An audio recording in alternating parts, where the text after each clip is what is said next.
Hi guys, today is January 20th, 2017. I want to go on with what the Lord is talking about. He's still talking about removing the separation and how judgment falls as the separation is removed. In the same way that Adam and Eve were judged the moment they ate the fruit and they put leaves on themselves, and then the Lord made animal hides for them to wear after that. So each one of those coverings represents a covenant. The animal hide represents the carnal nature of man, and that also represents that covenant of good and evil, do and do not. The leaves are representing the leaves that Adam puts on himself, represent believing. So leaving, leaf, leaves, that all is the same thing. So our covenant is by believing, but what you believe in either makes you carnal, so you either have a choice to wear the animal hide, or what you believe makes you not covered. And in that way, there's no separation between you and God, and thus you live in the kingdom, because the kingdom's within, and what we believe in makes us who we are.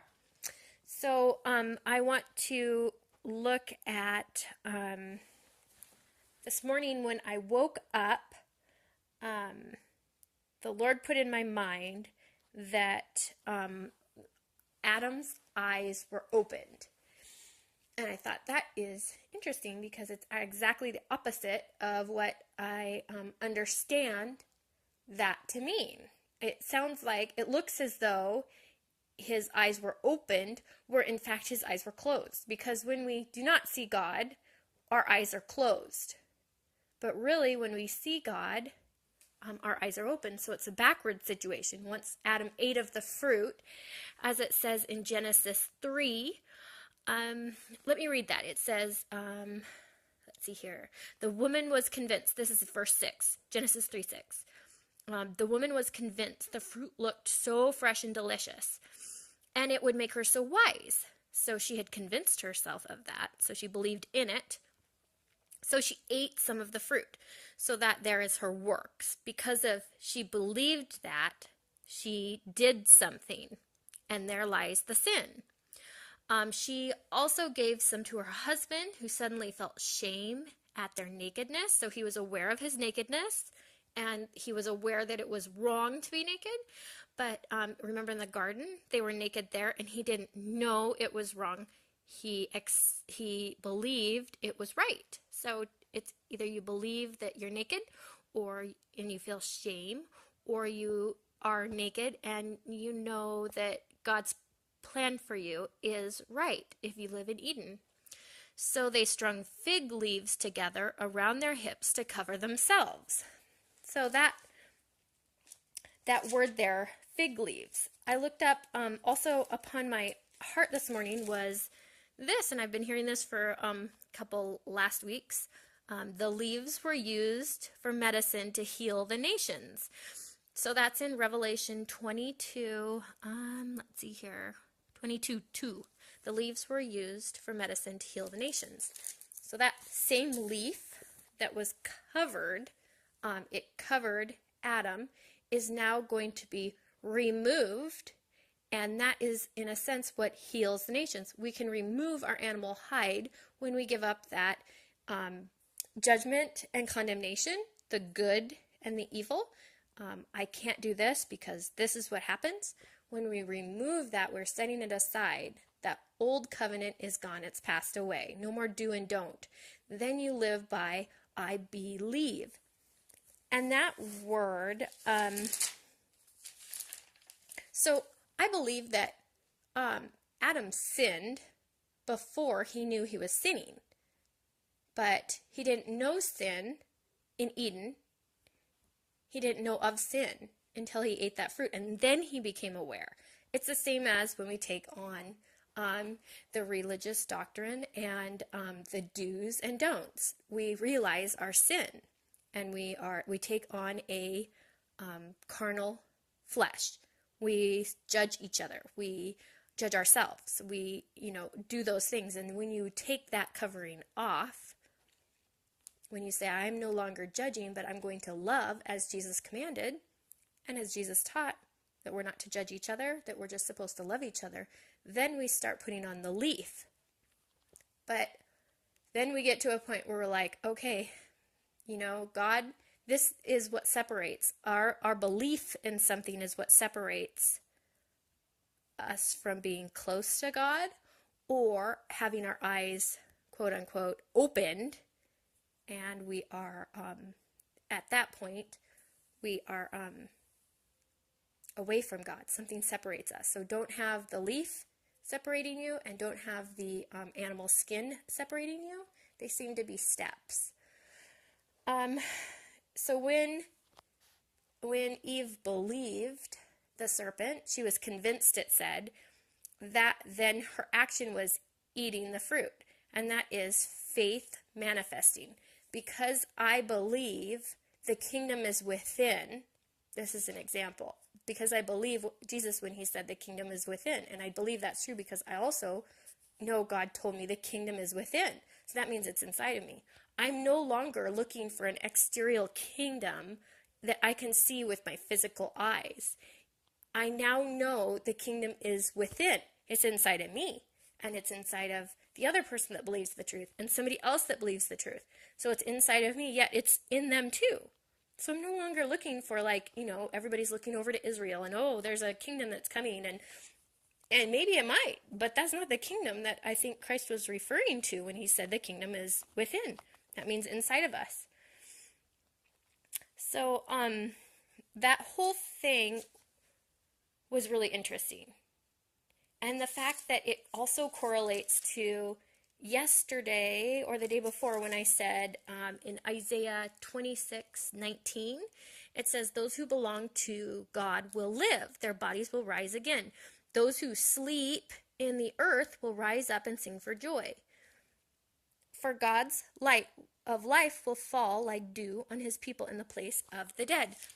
That again is just reiterating what I just said. This idea of awake versus asleep. Whereas Adam thought his eyes were opened when he ate the fruit, his eyes were actually closed when he ate the fruit. He was separated from the presence of God. In Mark, let me see here. This whole idea of sleep and awake and eyes opened and eyes closed, that's so important, I think, as we approach the kingdom and we get closer to it. Because in Mark 14, Christ says, or actually Mark 13, Christ says, I think 3 different times, stay awake. Stay awake. Please don't sleep. Stay awake. He says this to his disciples. And so we also know that he's speaking to us because when our eyes are opened, we are in the presence of God. And he's saying, don't sleep. Don't close your eyes and turn back and think that the kingdom is outside. It's not. And if we keep looking towards a physical Israel that's, a part of the earth, we are going to be keeping on looking for a long time because that's the literal meaning. And the literal means letter. And it's something, the letter killeth. So that is what brings you into death, is following that. You'll keep looking and you'll never see. You'll keep looking and it'll never be. So that word from Genesis 3:7 is actually leave. The word is Allah, A-L-E-H. It's Strong's 5929. It means leaf, leafage, or branches. As coming up on a tree or growing foliage. And when you look into the etymology just a bit more, it's Strong's 5927, which is Allah, A-L-A-H, which means to go up, ascend, climb, went, approach, withdraw, or bring them back. So those meanings, there's lots more under there, but those are the ones that stood out to me.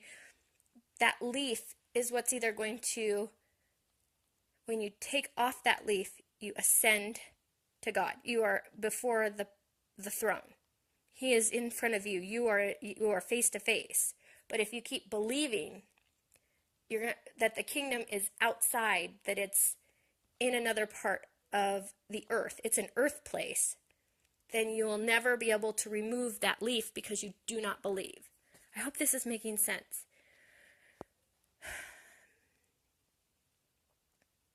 We know that the Antichrist is very different from true God. And the fact that the Antichrist hides behind the true name of God, that's like the perfect hiding place. So God is forgiving. He's all love, all light, life, truth. He's full vision. He's clarity. He's peace. He's in Eden. He lives in the kingdom. There's no death there. This other person that hides behind the name of God, that's the God of judgment and partial vision and confusion and destruction and destroying, and sees the world and coming destruction and calls himself God, but really he's a fraud. He's proud, they're lovers of themselves, and they are dead. Those are the ones that are still in the grave, because the Antichrist is still ruling and reigning within inside of them. Because the kingdom is within, so is the you-know-who. So what I'm trying to point at is there's two different, and he's showing me two different. And it's up to you to know who lives in you. Are you the Antichrist, or are you Christ? Do you love? Do you judge? Do you see destruction or peace? Are you looking outside for a kingdom, or do you know that the kingdom is within? Did Christ raise you from the grave, or do you sit awaiting judgment? Are you under rules of do and don't, or are you free? Is the Antichrist still masquerading in the name of God, sitting in the place he ought not be in your heart? Or has true God shown you who he really is? Who sits upon that throne called your heart, where ruling and reigning takes place. And that's the kingdom. It's in your heart. It's what you know. And because I believe this, I look for this. So I look for the kingdom inside of me. I know that every day I get a little closer and a little closer, and I sit face to face with God daily. I'm not waiting for a kingdom to come in another part of the world. It's here now. Christ is here, and he lives inside of me. So many people are still looking for Christ. When Christ says, three times he says, stay awake. Mark 13:32, 33 through 37, he says, stay awake. So he's saying, keep believing. Even though it looks as though there's a kingdom that's about to rise in another part of the world, he's saying, keep your eyes fixed on me. Do not fall asleep in that Garden of Gethsemane.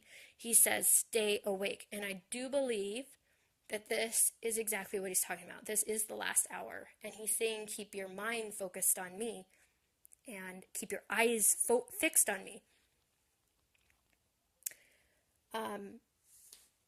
I think that's really what he's saying, to not lose your focus, to stay awake to the ongoing revelation of the kingdom that's within. And the disciples heard his teachings and his words, but if they truly believed their actions, they would have followed. So if you truly believe that the kingdom is within, you'll stop looking at an exterior kingdom that's coming, that you think is coming, but never will. But it might, but you know it's inside of you, if you truly believe that. So I'm not looking for a physical, worldly, earthly kingdom to arise or appear, because it already has inside of me. So there's a big difference between the two, and God is making a definite difference so I can see the difference in the two. Hope this helps you with your studies. Maybe it gives you a little eye-opening view to see it a different way.